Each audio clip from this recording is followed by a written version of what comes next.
नमस्कार, यूपी की महाभारत देख रहे हैं आप। मैं हूं आपके साथ दीपाली। बड़ी खबर संभल से है, जहां डेमोग्राफी चेंज के बाद अब सूत्रों के हवाले से एक खबर बलरामपुर को लेकर भी है, जहां डेमोग्राफी पर बड़ा खुलासा हुआ है। सूत्रों के हवाले से बलरामपुर के कई इलाकों में सपा के शासनकाल में मुस्लिमों की जो आबादी है वो दोगुनी हुई है और इसके पीछे सपा के पूर्व सांसद की भूमिका सामने आई है। बताया जा रहा है कि सपा के पूर्व सांसद ने वोट प्रतिशत बढ़ाने के लिए मुस्लिम आबादी में वृद्धि कराई।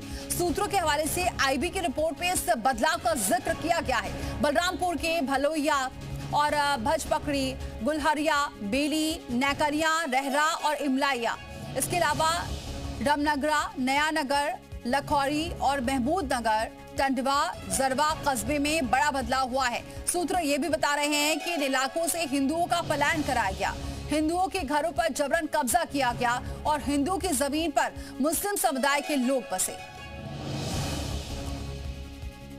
तो बड़ी खबर डेमोग्राफी बदलाव पर सूत्रों के हवाले से ये बड़ी खबर है। संभल के बाद अब बलरामपुर में भी डेमोग्राफी को लेकर ये बड़ा खुलासा हुआ है और इसमें आईबी की रिपोर्ट सौंपी गई है, जिसमें सपा शासन में दोगुनी हुई मुस्लिम आबादी। इस बदलाव में पूर्व सपा सांसद की भूमिका सामने आ रही है, ऐसा सूत्र बता रहे हैं। हमारे साथ हमारे सहयोगी विशाल जुड़ चुके हैं और इसके अलावा हमारे साथ महंत जुड़ चुके हैं, हिंदू धर्म गुरु हैं और महंत राज पुरोहित जी। बहुत स्वागत है महंत राज पुरोहित जी हमारे साथ जुड़ने के लिए। सबसे पहले विशाल का जरा रुख करते हैं। विशाल, लगातार अब खुलासे हो रहे हैं, पहले संभल का जिक्र था लेकिन अब बलरामपुर में भी डेमोग्राफी चेंज करने की पूरी कोशिश की गई और मुस्लिमों की आबादी ज्यादा है, उन्हें शिफ्ट किया गया हिंदू आबादी को। ये पूरी रिपोर्ट अब धीरे धीरे सामने आ रही है सूत्रों के मुताबिक। देखिए, जो सोर्सेस हैं उसके अनुसार डेमोग्राफी चेंज करने की कोशिश जो है वो बॉर्डर इलाके में भी की गई है, जो भारत नेपाल बॉर्डर है, बलरामपुर, श्रावस्ती, बहराइच। और सबसे बड़ी बात है कि बलरामपुर के भी तुलसीपुर के कई गांवों का जिक्र जो है वो सूत्रों के अनुसार आईबी की रिपोर्ट में है। और ये गांव जो है ये सपा के बाहुबली जो पूर्व सांसद है उनका गाँव भी बताया जाता है। और चूंकि इसमें डेमोग्राफिक की बात इसलिए भी आ रही है क्योंकि ये नेपाल बॉर्डर से बिल्कुल सटे हुए थे, नो मैंस लैंड की कई जमीन जो है वहाँ पर थी। तो ऐसे में ये कहा जा सकता है कि दोनों ही देशों के बीच की जो जमीन थी वो उन पर कोई भी जो है रह नहीं सकता था। तो ऐसे में उन लोगों को जो है उन गांव में बसाया गया। इसके साथ साथ कुछ डेमोग्राफिक चेंज की जो बात निकल के आ रही है, इसमें ये साफ तौर पे आ रहा है कि पूर्व सांसद जो है सपा पार्टी के रिजवान जहीर, उनका भी जिक्र किया जा रहा है। तो ऐसे में अभी हालांकि ये जो रिपोर्ट है ये कॉन्फिडेंशियल है, सोर्सेस हैं, लेकिन यहाँ पर आबादी बढ़ी है, इसको लेकर गृह मंत्रालय ने बाकायदा चिंता भी जताई थी और इसके लिए बाकायदा आईबी की एक रिपोर्ट भी तैयार हुई थी और देवी पाटन मंडल से तमाम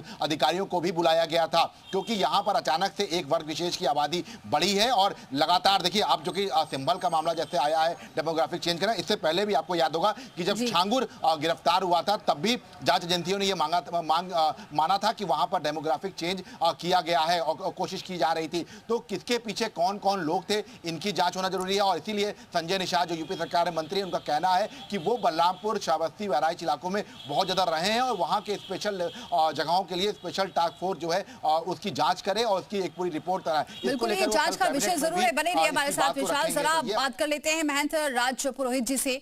महंत राज पुरोहित जी, आप इसे कैसे देख रहे हैं, क्योंकि लगातार ये जो रिपोर्ट सामने आ रही है उसमें ये सामने जरूर आ रहा है कि हिंदुओं का पलायन हुआ है, मुस्लिम आबादी बढ़ी है और सबसे बड़ी बात यह है कि पूरी डेमोग्राफी को चेंज करने की कोशिश की गई है। देखिए, विशेष रूप से क्या है कि परिस्थितियां बहुत विपरीत दिशा में जा ही रही हैं और अभी धर्मांतरण के बहुत सारे खुलासे ऐसे निकल करके आ रहे हैं, जो तमाम ऐसे कालनेमी रूप में बैठे हुए ऐसे मौलाना हैं जो पूर्व सरकारों का प्रश्रय लेकर के वो अपना काम कर रहे हैं और उनका एक बहुत बड़ा गिरोह चल रहा है।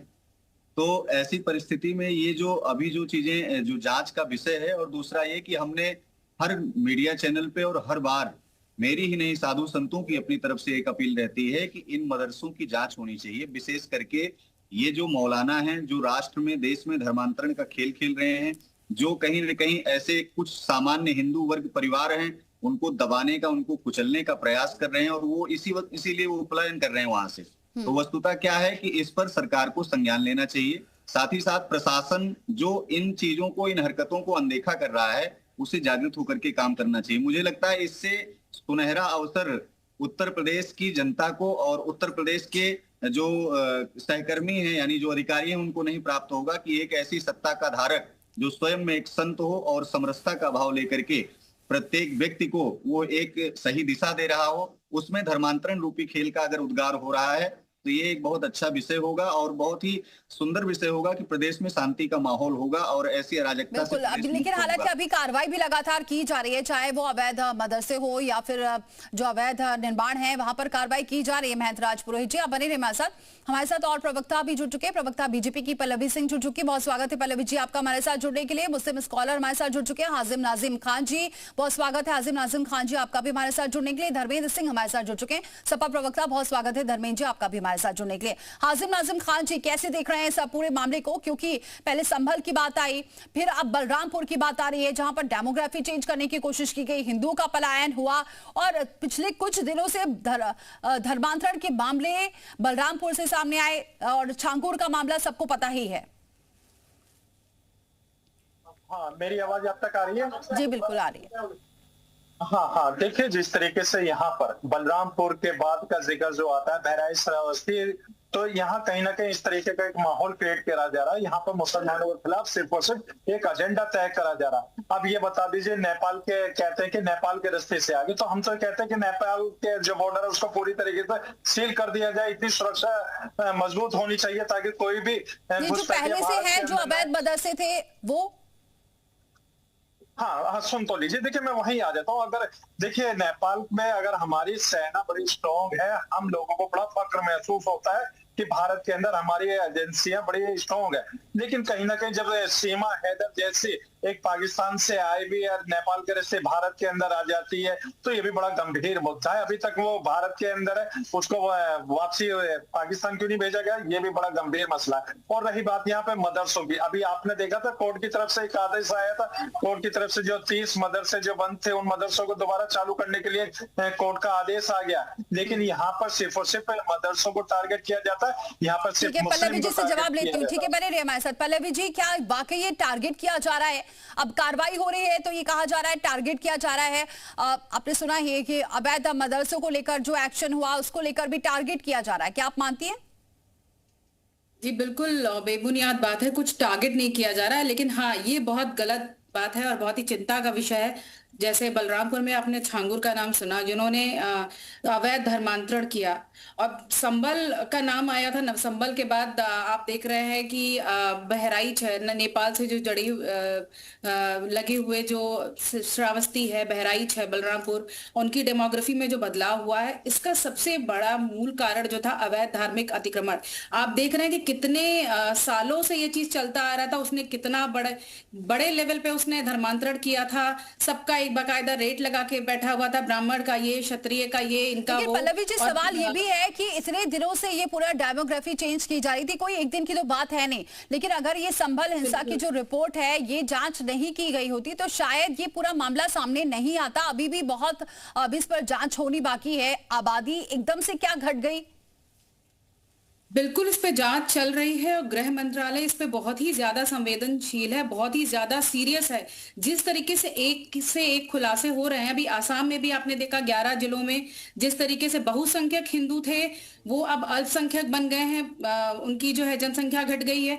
तो ये पूरे देश में चल रहा है, पूरे देश में अवैध धर्मांतरण हो गया, घुसपैठ हो गया, ये चल रहा है और इसको बड़े लेवल पे किया जा रहा है और इसमें बहुत लोग इन्वॉल्व हैं और धीरे धीरे धर्मेंद्र जी से जवाब लेती हूँ। धर्मेंद्र जी, हर जगह सपा का नाम क्यों आ रहा है? अभी संभल की बात करें तो बर्क जी का जिक्र हो रहा था, अब अगर बलरामपुर की बात करें तो पूर्व सांसद का नाम सामने आ रहा है।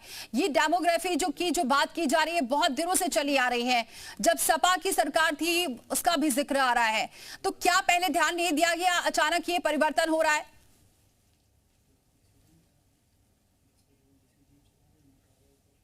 धर्मेंद्र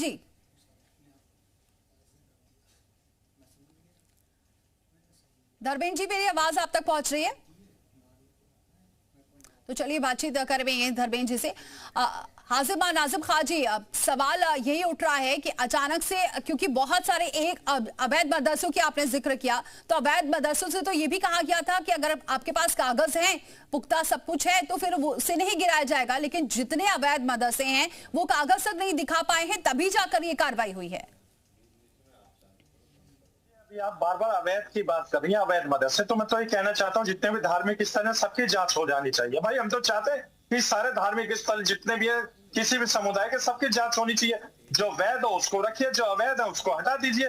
लेकिन यहाँ पर सिर्फ और सिर्फ अगर एक ही मदरसे को लेकर कहा जाए कि अवैध है, उन पर कार्रवाई हो, तो कहीं ना कहीं एक हम लोगों को भी ऐसा लगता है कि हम लोगों को निशाने पर रखा हुआ। उत्तर प्रदेश के अंदर योगी जी की सरकार है, हमें योगी जी पर पूर्ण विश्वास और पूर्ण भरोसा है। हम चाहते हैं कि योगी जी जांच करें, लेकिन अक्सर यहाँ पर धर्मांतरण की बात आती है। कभी आप संभल का जिक्र करते हैं, कभी आप बहराइच का, कभी श्रावस्ती का, लेकिन जो लोग धर्मांतरण के नाम पर घर वापसी का नाम लेते हैं उनका कुछ नहीं है। कहते हैं कि ये घर वापसी हो रही है, लेकिन वो उसमें भी धर्मांतरण होता है। उन लोगों के खिलाफ कभी भी कार्रवाई नहीं होती। लेकिन हाँ, यहाँ पर पर्टिकुलर एक समुदाय को किस तरीके से प्रताड़ित करने की कोशिश करी जाती है, ये पूरा देश देख रहा है। और उसके साथ साथ ये भी है कि देश के अंदर देखिए हिंदू भी सुरक्षित होना चाहिए, मुस्लिम भी सुरक्षित होना चाहिए, ये सिख तो भी सरकार तो सुरक्षित होना सबका चाहिए। साथ सबका विकास की बात करती है, सुरक्षित होने का तो दावा करी, इसीलिए ये कार्रवाई भी की जा रही है क्योंकि बाकी लोग भी सुरक्षित रहे। खैर, धर्मेंद्र जी जुड़ चुके हैं। धर्मेंद्र जी, हर जगह सपा का क्यों नाम आ रहा है? संभल की बात करें तो बर का नाम आया, अब यहाँ बलरामपुर में भी पूर्व सांसद का जिक्र आ रहा है और ये आईबी की रिपोर्ट पे है। जी जी नमस्कार। देखिए, इसलिए नाम आ रहा है कि उत्तर प्रदेश की जो सरकार है एक बड़े कालखंड से भारतीय जनता पार्टी की, और साथ में डबल इंजन की केंद्र में भी 2014 से लगातार है। जब आपके पास जनता को बताने के लिए आपके पास उपलब्धियां नहीं होंगी, आपने जनहित में कार्य नहीं किए होंगे, बुनियादी सवालों को हल करने की दिशा में कोई कार्य नहीं किया होता है, तो इस तरह के नैरेटिव गढ़े जाते हैं। अब सच तो यह है कि इनकी संभल में जो रिपोर्ट लेकर के उन्होंने कहा कि इसमें कई आतंकी संगठन है जो लश्कर संभल की बात तो अब बलरामपुर की भी बात आ रही है सर, बलरामपुर की भी बात आ रही है और हिंदू की आबादी घट रही, क्या इसे सही मानते हैं आप? नहीं, मैं कह रहा हूँ सारा कुछ एक दूसरे से कनेक्टेड है। मैं कह रहा हूँ लगातार अगर इस 9 सालों से उत्तर प्रदेश में बीजेपी की सरकार है, केंद्र में 2014 से लगातार 11 सालों से, तो ये कैसे डेमोक्रेटिक चेंज हो रहा है, कैसे बाहर लोग बस रहे हैं, कैसे घुसपैठिए आ जा रहे हैं, कैसे नेपाल के रास्ते लोग आ जा रहे हैं। तो सच ये है कि उत्तर प्रदेश की सरकार और केंद्र की जो लड़ाई है, कहीं न कहीं खुफिया एजेंसियां फेल हो गई। उनको नहीं पता चला कि संभल जैसे बलरामपुर जगहों पे आतंकी संगठन फल फूल रहे, उत्तर प्रदेश के साथ ही पता चल जाता है। तो सच में यह है कि भारत सरकार का गृह मंत्रालय फेल है, उसकी जांच एजेंसियां फेल है जो देश और विदेश पल्लवी जी लेके आती है। और ये ठीक है, इसका जवाब लेते पल्लवी जी। उत्तर प्रदेश सरकार ये वो असली मामला वो है। ठीक है धर्मेंद्र जी, आपने जो सवाल किया है उसका जवाब पल्लवी जी दे रहे हैं। जी जी जी जी, मैं सबका जवाब दूंगी। अभी बोला गया कि टारगेट किया जा रहा है एक विशेष समुदाय को। कहना चाहूंगी कि वृद्धि जो हो रही है, जनसंख्या में वृद्धि हो रही है, वो यदि धार्मिक जो परिवर्तन किया जा रहा है, धर्मांतरण किया जा रहा है, वो एक विशेष समुदाय की ही हो रही है। तो बिल्कुल वहां पे जो है जांच का विषय है, और जो है उसमें जो भी रीजन हो, उसमें मदरसों की वजह से हो रहा है। पल्लवी जी, इसका जवाब देना कि नेपाल से सीमा से कोई घुसपैठ कर रहा है, आतंकी संगठन एक्टिव हो रहा है, कैसे एक्टिव हो रहा है, वही तो सवाल कर रहे हैं। बिल्कुल, इसके लिए गृह मंत्रालय ने इस स्थिति को गंभीरता से लिया और उसकी जांच के लिए विशेष टीम भी गठित की गई है कि इसमें इतनी देरी क्यों हुई। अभी छांगुर ही पकड़े गए तो उसमें भी बहुत समय लगा, पता नहीं कब से उन्होंने अपने ये पूरा बना रखा था, अपना किला बना रखा था, कितने दिनों से वो कर रहे थे। धर्मेंद्र जी कुछ कहना चाह रहे हैं। हाँ धर्मेंद्र जी बोलिए। विदेश के लोग उसमें शामिल थे, तो उसमें जो है गृह मंत्रालय बहुत ही ज्यादा सजग है इस समय। 9 सालों में ठाकुर जैसे लोगों को पल्लवित और पुष्पित किया योगी जी सरकार ने। और देखिए भारतीय जनता पार्टी ने इसका खुलासा करने की खुलासा किया है। 8 साल में इसको बाहर लाके निकाला है। पल्लवी जी, आपने नहीं किया है, ये बीएचपी ने किया है। की जो चीजें हैं, घुसपैठ है, ये कब से चला आ रहा था देश में। अब तो धीरे धीरे करके चीजें उजागर हो रही है जब भारतीय जनता पार्टी की सरकार आई है। समाजवादी पार्टी ने अपनी आंखें बंद कर रखी थी क्योंकि उनको तुष्टीकरण की राजनीति करनी थी, इस वजह से इस तरफ ध्यान ही नहीं देते थे।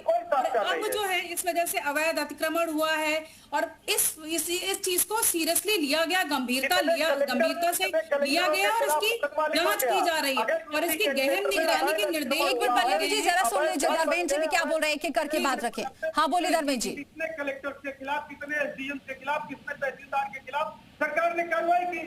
सच है, सरकार खुद मिली है। सरकारी मशीनरी भारतीय जनता पार्टी के नेतृत्व में जो सरकार है उसमें सरकारी मशीनरी का प्रयोग डर, विभाजन और धार्मिक ध्रुवीकरण को उभारने के लिए किया जाता है और उसी को उभार करके भारतीय जनता पार्टी अपनी सत्ता बचाए रखना चाहती है। इसके अतिरिक्त ठीक है धर्मेंद्र, ठीक है धर्मेंद्र जी, पल्लवी जी जवाब दे रही, ठीक है, मैं जरा राज पुरोहित का रुख करती हूँ। ठीक है धर्मेंद्र जी, एक मिनट। आप महेंद्र राज पुरोहित जी, आरोप ये भी लग रहे हैं कि अब क्या सभी की जांच होनी चाहिए, सिर्फ मदरसों की नहीं, बाकी भी जो धार्मिक चीजें, मंदिर है, गुरुद्वारे हैं, सबकी जांच होनी चाहिए, कह रहे थे मुस्लिम स्कॉलर। देखिए ऐसा है, नाजिम जी जो कह रहे हैं कि सबकी जांच होनी चाहिए, जांच सबकी करिए। जहां से धर्मांतरण के खेल खेले जा रहे हैं, जहां से ये आतंकवादियों को प्रश्रय मिलता है, जहां व्यक्ति विशेष सरकारों से ये पोषित होते हैं, जिनका नाम मदरसा है, जिनमें मौलवी ऐसे दाढ़ी टोपी लगा करके और सरकार के साथ एकजुट होकर के मिल करके कहीं न कहीं ये देश के साथ, राष्ट्र के साथ छलावा कर रहे हैं, जांच वहां जरूरी है। किसी भी मठ से, किसी मंदिर से, किसी गुरुकुल से कभी आपने सुना कोई आतंकवादी निकला आज तक? कैसी बातें करते हैं? ऐसी ओछी हरकतें केवल एक समुदाय, एक विशेष समुदाय के द्वारा हो रही हैं। मैं ये कहना चाहता हूं कि सरकार अगर इन चीजों का खुलासा कर रही है तो इतना विलंब क्यों हो रहा है? इतने वर्षों से सरकार अगर यहाँ पर गठित होकर के कार्य कर रही है तो ऐसे मदरसों की जांच होकर के व्यक्ति विशेष रूप से उसे प्रायोरिटी पे रखिए और ऐसे मौलानाओं को चिन्हित करिए जिनके द्वारा ये चीजें हो रही हैं। हमारी बहन बेटियां चली जा रही हैं, 32-35 टुकड़ों में वो मिलती हैं, इनकी बेगम यहाँ रहती हैं, इनके मौलाना पाकिस्तान में रहते हैं। ये उस बॉर्डर को सील करने की बात नहीं करते हैं। इनको केवल एक समय, अभी जैसे भारत नेपाल बॉर्डर सील करने की बात अभी इन्होंने कहा, इन्होंने भारत पाकिस्तान पे जिस समय अभी पहलगाम में हमला हुआ, केवल धर्म पूछ करके मारा गया, एक भी चलिए ठीक है, अब इस पर लगातार कार्रवाई तो की जा रही है। बहुत शुक्रिया महेंद्र राज पुरोहित जी आपका हमारे साथ जुड़ने के लिए। मुस्लिम स्कॉलर नाजिम जी आपका भी शुक्रिया। धर्मेंद्र जी और पल्लवी जी आप हमारे साथ बने रहिए।